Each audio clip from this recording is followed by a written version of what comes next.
Hi, and welcome back. I'm Ganesh from LearnEnglishLab.com, and in this lesson, we're going to talk about how to use may and might to express possibility. Now, may and might are used to talk about what's possible or what's not possible in the present and in the future. To talk about the past, we use may have and might have, which we'll discuss in another lesson.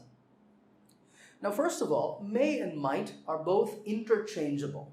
That means you can choose whichever one you want to use because they have the same meaning. Now, the only small difference is that may can sound a little more formal. So if you're writing, it's better to use may rather than might. But otherwise, they have the same meaning. All right, let's now talk about some examples. The first one is Jim might be busy. So imagine I'm trying to call my friend Jim and the phone rings and it goes tring tring. It keeps ringing, but nobody answers the phone. And I think Jim might be busy. Maybe that's why he's not answering the phone. Now, when I say that, I'm not sure. I'm just guessing. If I'm sure, I would say Jim is busy. But I don't know that. So to guess, I'm saying Jim might be busy. Of course, you can use may as well. Jim may be busy. The second one is the children may not be hungry. This is something I heard from my wife last weekend. On last Saturday, me, my wife, and my kids had planned to go out for lunch at around 1 o'clock in the afternoon. But at 12:30, my kids were still outside playing. They had not come back into the house, and I was getting really hungry. So I said to my wife, hey, why are they still outside playing? We need to go out for lunch. And my wife said, the children may not be hungry. Maybe that's why they're still playing. Give them some more time, and I think they will be hungry in about half an hour or so, and then we can go for lunch. But right now, the children may not be hungry. Now, in this third example, the lion might be sleeping. This is something you would hear in a zoo. Like if there's a lion that's just lying there in its cage and it's not moving. Someone could say, hey, I think the lion might be sleeping, so don't make any noise. Be quiet because you don't want to wake up the lion. Notice that in this example, we are guessing about a continuous action. And the action here is sleeping. So we're making a guess about an action that's happening right now. The lion might be sleeping right now. It's not a finished action. It's not a single action, but an action in progress. This can be anything. It can be eating. So we could say the lion might be eating. So any continuous action. In all of these sentences, we're talking about the present tense. And you notice this be over here. It's very common to use maybe or might be when we're talking about the present and we're making guesses about the present tense. In the second example, you will notice that we've used may not. And we've used that to make a negative. You can make any of these sentences a negative simply by adding not after may or might. So Jim might not be busy, or the lion might not be sleeping, etc. All right, let's now look at the next three sentences, and these all talk about the future. Sentence number 4 is, we may go to Italy on vacation next year. Now, you know it's talking about the future because you have next year there. However, we're still guessing about next year. This sentence tells you that we have not planned the vacation. We may go to Italy on vacation. If it's already planned and arranged, I would say we're going to Italy next year. But here, I'm not sure, so we may go. In this sentence, again, it's a negative. It might not be very hot tomorrow. So I'm guessing about tomorrow's weather. However, I have not seen the weather forecast, so I don't know. Now, today it's not very hot, so maybe tomorrow it might not be very hot.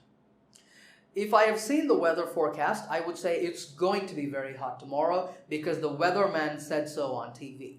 But here, I'm not sure, so it might not be very hot.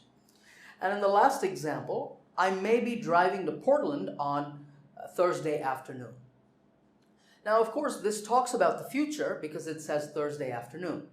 However, this is like this sentence over here because the sentence makes a guess about a continuous action in the future.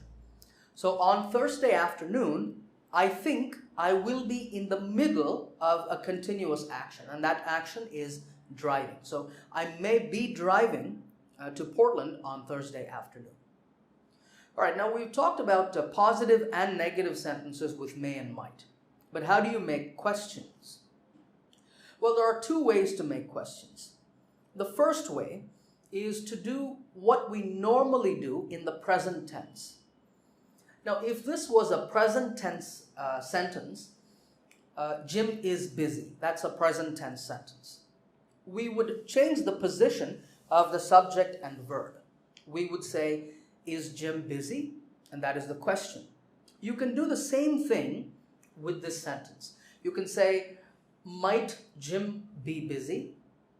And that is possible. That is grammatically correct. But that's not very common, so you can just leave out that method. I wanted to share it with you because it's grammatically correct, but it's Old English. We don't do that anymore.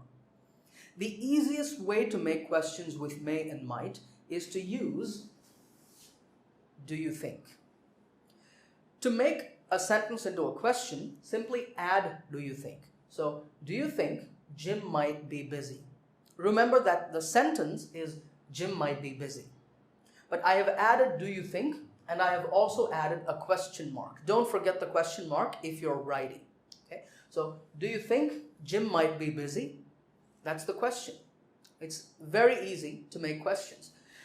In the same way, you can make questions with all of these simply by adding do you think. So, do you think the children may not be hungry? Do you think the lion might be sleeping? Do you think, I'm going to change this to you. Do you think you might be driving to Portland on Thursday afternoon? The answer might be, I'm not sure. I think I may be driving to Portland, yes, on Thursday afternoon. One thing to remember is in questions, it's more common to use might than may. So if you're asking a question with do you think, it's better to use might. All right, now I'm going to give you a small test to see if you can use may and might correctly. On the screen, I have 4 practice sentences, and I would like you to change these sentences using may or might. Now, if you need, pause the video for a moment, think about your answers to these sentences, and then play the video again. All right, let's talk about the answers. Number 1 is, I think Annie is angry with you. The correct answer is, Annie might be angry with you, or Annie may be angry with you. You can use may or might. Number 2, perhaps the children are playing outside. The correct answer to this is, the children may be or might be playing outside. Number 3, is it possible that Marcus will come to the party on Friday? The correct way to make this a question is to use do you think. So, do you think Marcus might come to the party on Friday? Now, in this sentence, you can also use will. So you can say, do you think Marcus will come to the party on Friday? That's also okay. All right, and the last one, I'm guessing that there is a dog in that house. The correct answer, there might be a dog in that house, or there may be a dog in that house.